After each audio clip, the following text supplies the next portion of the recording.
gente, tudo bem com vocês? Sejam muito bem-vindos a mais um vídeo aqui no meu canal. Hoje eu quero compartilhar com vocês algumas palavras que a gente vai descobrir em torno da maternidade, que se resumem nessa primeira fase dos bebês. Eu resumi isso num breve dicionário do bebê para vocês.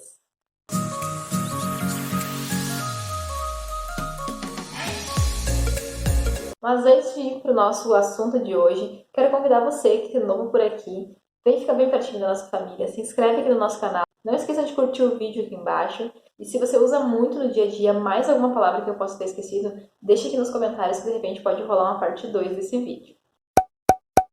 Muitas palavras novas a gente aprende desde o momento do positivo da gestação, ao longo do tempo, depois dos meses e dos anos, né? Porque é um mundo do qual, se a gente não tem muito contato com outras pessoas que estão vivenciando isso, são palavras que a gente não usa no nosso dia a dia e foram palavras que eu fui aprendendo também com o passar do tempo. Então eu separei algumas para contar para vocês. Hoje eu trouxe 5 palavras, mas pode ser que de repente role uma parte 2 desse vídeo, porque são muitas palavras que a gente aprende. Posso trazer de repente também um lá da gestação, porque eu aprendi muitas palavras novas no português daquele período da gestação, que hoje eu já não uso mais, mas que foi muito bacana, porque às vezes a gente escuta e a gente fica, mas o que é isso? Do que tá falando quando fala de X palavra que eu nunca ouvi falar, né? Então isso acontece durante a gestação e com certeza, se você ainda está gestante, vai acontecer depois que o bebê nascer também. Então hoje eu separei algumas, então vamos para a primeira. Separei uma então para a gente começar, que é recém-nascido. O que significa esse período de recém-nascido, né? Às vezes a pessoa já está lá com um bebê grande, que já rola, que já tem 4, 5 meses. Ah, porque meu recém-nascido. De fato, ele recém-nasceu. 5 meses de vida é pouquíssimo tempo comparado com tudo que vem pela frente, né? Mas, de fato, o período de recém-nascido ele é muito mais curto do que a gente costuma usar no dia a dia na fala. E com isso, a gente acaba usando de forma errônea, mas também o bebê da gente, né? Tudo certo. Mas o período de recém-nascido é nos primeiros 28 dias de vida. Existe uma explicação bem técnica para isso, mas basicamente, como dicionário, recém-nascido se refere aos primeiros 28 dias de vida do bebê. Segunda palavra, que foi algo do qual eu aprendi na prática, literalmente pela necessidade.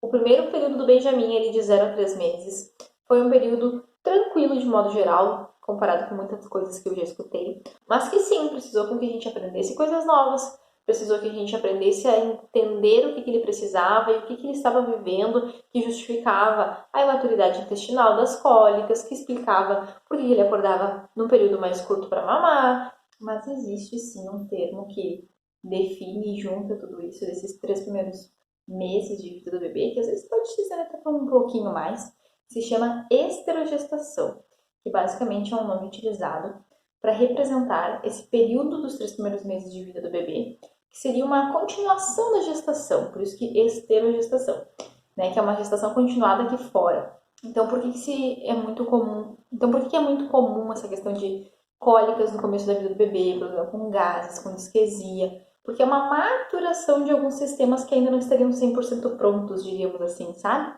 É um período de amadurecimento desse pequeno corpinho, quanto de uma adaptação a esse mundo exterior. Então, é uma fase que para alguns bebês pode ser muito delicada e, consequentemente, vai ser para os pais também. É uma fase onde muitas coisas estão amadurecendo, onde o bebê está aprendendo muita coisa muito rápido. Então, até o 3º mês de vida, a gente já tem um bebê completamente diferente daquele bebê molinho lá do recém-nascido, né? Então, é um período bem delicado, mas é um período que muitas coisas acontecem muito rápido e que a gente vai recebendo um bebê novo quase a cada semana.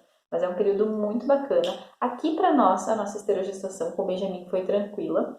Como eu falei, eu aprendi esse nome na prática, mas muito mais pelas cólicas que ele começou a ter depois de um tempo, para entender por que acontece essas cólicas. Então, essa explicação ela vem vinculada com a esterogestação, dessa maturidade desse intestino que ainda não está 100% pronto, assim, diríamos.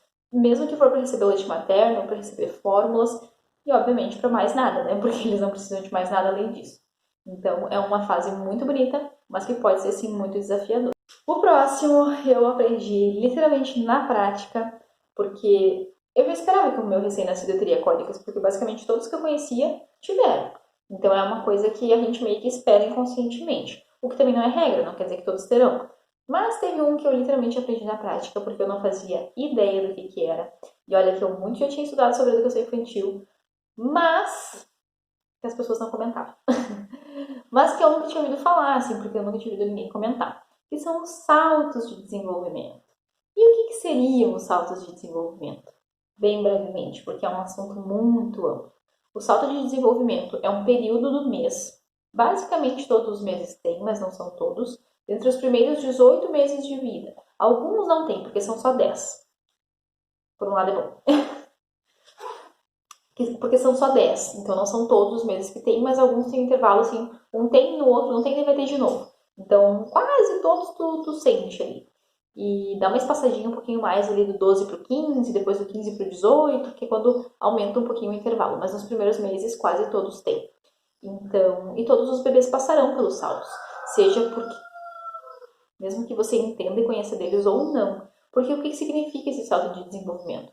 Significa momentos da vida do bebê onde ele aprendeu uma nova habilidade daquele marco de desenvolvimento que ele precisava concluir, algo grande, como sentar, rolar, balbuciar coisas, depois futuramente ficar de pé, conseguir engatinhar, conseguir andar e falar futuramente. Cada mês vai ter uma nova habilidade desenvolvida pelo bebê, não é apenas uma habilidade específica, né? Porque os saltos de desenvolvimento, eles pegam todas as áreas do desenvolvimento humano, né? Desde a social, a motora, enfim, então são vários aspectos.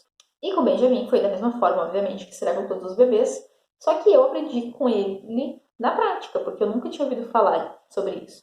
Então, quando eu fui entender por que o Ben estava mudando muito, por que ele ficava tão irritado com aquilo que estava acontecendo, por que ele chorava muitas vezes aparentemente sem motivo, foi quando eu fui pesquisar e acabei descobrindo o que eram os saltos, o que isso causa no bebê, o que isso muda nele, o que ele pode estar sentindo que está causando esse choro, que está causando tanto desconforto. Conversei com a pediatra do Benjamin, mas assim, ainda é um assunto que pouco se comenta.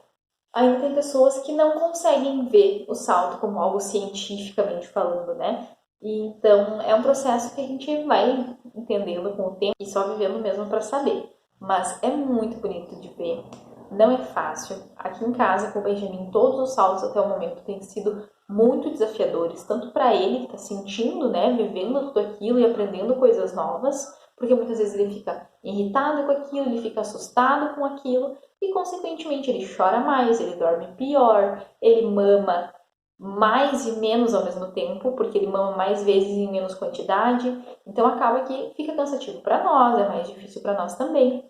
Mas a gente sabe que aquilo é um período que dura, né? O salto de desenvolvimento ele não vai durar um mês inteiro que a criança está passando. Dura ali uma semana, talvez duas, dependendo do salto, dependendo de como o bem vai reagir. E a gente vai também entendendo o que a gente pode fazer para contribuir para que ele passe por aquilo de uma forma melhor, o que a gente pode contribuir para tentar manter a rotina um pouquinho mais alinhada no período do salto. E isso eu posso trazer para vocês mais pra frente, algumas dicas de como passar pelos saltos de desenvolvimento. Mas saibam que eles existem, saibam que vocês vão passar por eles. Talvez alguns vocês percebam de uma forma mais intensa, talvez outros nem tanto. O primeiro, do bem, eu basicamente não percebi. No segundo, eu comecei a sentir um pouquinho mais, que foi quando eu aprendi de fato. O terceiro foi bem intenso e os demais a gente aguarda ainda para saber o que vem pela frente. Uma sigla que se usa muito a partir do sexto mês do bebê é a sigla IA, que significa Introdução Alimentar, que é o período onde o bebê vai começar a sua introdução com os alimentos sólidos, com o uso da água. Então, isso se dá a partir do sexto mês de vida, mais alguns sinais de prontidão. O que isso significa? Que não quero dizer que porque o bebê tem 6 meses completo, que ele já está pronto para comer, que ele já está preparado fisicamente falando para receber aqueles alimentos. O Benjamin, quando completou 6 meses de vida, ele não começou a sua introdução alimentar de imediato, assim, para comemorar o sexto mês vamos comer. Não. Então, a IA, a introdução alimentar, é o período do bebê, onde ele vai começar a sua introdução alimentar, assim que ele tiver 6 meses completo, mais os sinais de prontidão. Quinto e último tópico do nosso dicionário do bebê de hoje é a angústia da separação. A angústia da separação, ao que tudo indica pelo que eu li, que começa a partir dos 6 meses, mas que se tem um período de intensidade, assim, tem um pico maior entre 8 e 10 meses. O que seria essa angústia da separação? Assim como o próprio nome já se diz, é uma angústia, um sentimento ruim, né, digamos assim, quando ocorre uma separação. Isso se dá devido ao marco de desenvolvimento que a criança alcança mais ou menos bem consolidado entre o 8º e o 10º mês, que é de ausência e permanência. A partir do momento que ela entende a permanência de um objeto, que ela sente a falta dele quando ele está ausente, ela pode vir a ter uma sensação de perda. Então, a partir do momento que ela vê o pai, vê a mãe, vê um familiar e essa pessoa some do seu campo de visão, ela sente essa mesma sensação de perda por entender o que é a ausência e a permanência. E com isso, pode ser um período bem desafiador para esse bebê e, consequentemente, para a família, a partir do momento que ela tem mais dificuldade de se separar, né? Por exemplo, seja para largar na escola, seja para largar com o cuidador, ou muitas vezes simplesmente pelo responsável, né? Pela figura do qual ela tem do qual ela está sentindo essa angústia, só não trocar de cômodo, que não necessariamente tem que ser a mãe. Muitas vezes, pela mãe ficar em casa com o bebê e o pai sair para trabalhar, pode ser que a angústia seja com o pai, ou vice-versa, ou com uma avó, ou com uma cuidadora, ou enfim, com alguém. Porque é o laço que a criança tem com aquela pessoa, é o vínculo que ela tem com aquela pessoa, que ela se sente perdendo a partir do momento que a pessoa não está no campo de visão dela. Então, não necessariamente tem que ser com a mãe, mas pode sim. Então, é um processo bem delicado, é um processo que a gente precisa de muita empatia, mas, como eu falei, ela tem início no sexto mês, que é quando a criança começa a se dar por conta de que alguma coisa acontece, quando ela começa a interagir com alguns brinquedos e percebe que às vezes eles somem, às vezes eles voltam, mas a consolidação dessa habilidade, de fato, de entender a ausência e permanência entre o oitavo e o 10º mês, é quando ocorre o pico da angústia da separação. Bom, e essas foram as palavras do nosso dicionário do bebê de hoje. Muitas delas eu já vivi na prática, eu já venho aprendendo conforme a gente vai precisando, mas muitas delas eu estou descobrindo simplesmente pelo fato de ler sobre maternidade, né? Porque tu busca por um assunto que já linka com o outro, que já vai linkando com o outro e assim vai aparecendo coisas novas. E eu acho que o fato de eu estar aprendendo muitas delas antes de vivenciá-las vai me favorecer. Acredito que se eu soubesse antes o que era um salto de desenvolvimento, antes de ter que passar com o Benjamin, antes de sentir na pele e ver ele sentindo na pelezinha dele, acho que teria sido mais fácil, acho que teria sido melhor. Agora eu já sei o que esperar. Agora eu já sei o que esperar para os próximos meses. Eu já sei como eu posso ajudá-lo. O que não quer dizer que vai ser mais fácil, o que não quer dizer que vai ser ok, pleno, mas a gente saber o que está vivendo e o que vai viver, acredito que pode ser algo que contribua muito. E de qualquer forma, conhecimento é sempre conhecimento, quanto mais melhor, ninguém nos tira. E saber as coisas que os nossos bebês estão passando, as coisas que os nossos bebês estão vivendo, faz parte da gente conhecer quem eles são. Então é algo que eu adoro muito fazer, é pesquisar sobre o desenvolvimento dos bebês. Eu espero que esse vídeo possa te ajudar de alguma forma. Se você sabe de alguém que está precisando entender um pouquinho mais do mundo dos bebês, compartilhe para essas pessoas. Se você gostou, não esquece de deixar o seu like aqui embaixo. E óbvio, se você é novo por aqui, vem ficar bem pertinho da nossa família. Se inscreve aqui no nosso canal. Um beijo e até mais. Tchau!